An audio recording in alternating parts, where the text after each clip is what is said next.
Welcome to third umpire. Guys, ऊंचाई का भी ट्रेलर अब यूट्यूब पर आ चुका है।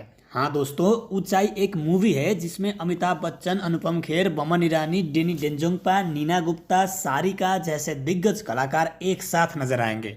और साथ में आज की टॉप एक्ट्रेस परिणीति चोपड़ा भी है।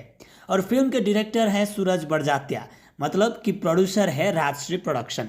राजश्री और बड़जात्या के नाम सुनते ही आपको लगी होगी कि ये एक शादी बारात रीति रिवाज के इर्द गिर्द घूमने वाली एक एक्सटेंडेड फैमिली के अंदर की स्टोरी है। लेकिन नहीं गाइज, इस बार इन लोगों ने कुछ हटके बनाई है। आपने नोटिस की होगी कि इस मूवी में सलमान खान और आलोकनाथ भी तो नहीं है ना। जोक्स अपार्ट, ये मूवी सेलिब्रेट करती है फ्रेंडशिप को। ट्रेलर से पता चलता है कि दिल्ली में कुछ दोस्त रहते हैं जिनकी काफ़ी उम्र हो चुकी है, या फिर इसे ऐसे कह सकते हैं कि 4 सीनियर सिटीजन्स हैं जिनके बीच बहुत अच्छी दोस्ती है।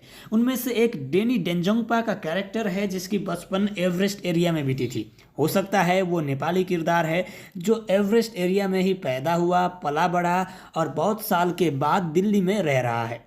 उसकी एक विश है कि वो अपने जिगरी दोस्तों अमिताभ बच्चन, अनुपम खेर और बमन ईरानी को एवरेस्ट बेस कैंप ले जाके वहाँ अपना बर्थडे सेलिब्रेट करना चाहता है। उसने अपनी बचपन जहाँ बिताई थी वहाँ जाके अपने बेस्ट फ्रेंड्स के साथ वो मोमेंट्स रिलीव करना चाहता है। पर हर साल उसके तीनों दोस्त मना करते हैं उसके प्रपोजल को। पर एक दिन उसकी मौत हो जाती है और बच्चन साहब कहते हैं कि उसकी अस्थि विसर्जन वहीं होना चाहिए जहां उसकी आत्मा बसती है, यानी एवरेस्ट में। शुरू में तो सारे दोस्त तैयार नहीं होते हैं, बट अल्टीमेटली सब तैयार होकर निकलते हैं एवरेस्ट बेस कैंप की ट्रेकिंग के लिए। अब ये ट्रेकिंग दुनिया की सबसे मुश्किल ट्रैक्स में से एक मानी जाती है और ये लोग तो इस उम्र में है जिसमें कुछ सीढ़ियाँ चढ़ना भी बहुत बड़ा टास्क होता है। उनकी ट्रेकिंग गाइड बन के परिणीति आती है और उसकी गाइडेंस में 3 दोस्त निकलते हैं अपने लेट दोस्त की विश पूरी करने।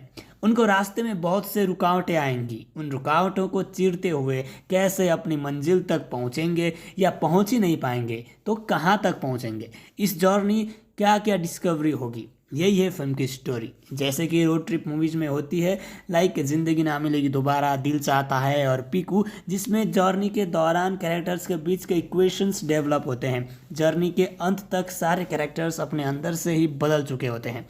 उनके बीच के रिलेशनशिप में डिफरेंसेस आती है। इस मूवी में भी ऐसी चीज़ों को एक्सपेक्ट कर सकते हैं। माउंट एवरेस्ट दुनिया की सबसे ऊंची चोटी है। लिटरली जब आदमी इतनी ऊंचाई में पहुंचता है, बहुत बार मौत को सामने से देखते हुए पहुंचता है, और जब मौत के साथ फेस ऑफ होती है तो उसके पर्सपेक्टिव्स में क्या फ़र्क पड़ते हैं, चीज़ों को देखने की नज़रिया में कुछ बदलाव आता है कि नहीं, इन चीज़ों को मूवी में दिखाई गई है। मूवी इंडिया के साथ साथ एवरेस्ट का देश नेपाल में भी शूट की गई है। वीएफएक्स का यूज़ तो किया ही है, पर बहुत से लोकेशन मूवी में जो दिखेंगे रियल लोकेशन दिखेंगे। मेकर सच में एवरेस्ट एरिया में जाके तकरीबन 1 महीना तक शूट करके इंडिया आए हैं। ट्रेलर में भी जो हिमालय के ब्रेथ टेकिंग व्यूज़ दिखते हैं वो सच में नेपाल के रियल लोकेशंस हैं। तो सिनेमेटोग्राफी और लोकेशन लाजवाब दिखने को मिलेगा इस फिल्म में। और बहुत टाइम से बॉलीवुड को ओरिजिनल अच्छी मूवी की जो कमी खल रही थी उसे ऊंचाई पूरी कर सकती है। फिल्म 11 नवंबर 2022 को सिनेमाघरों में रिलीज होगी। Third umpire, umpiring movies.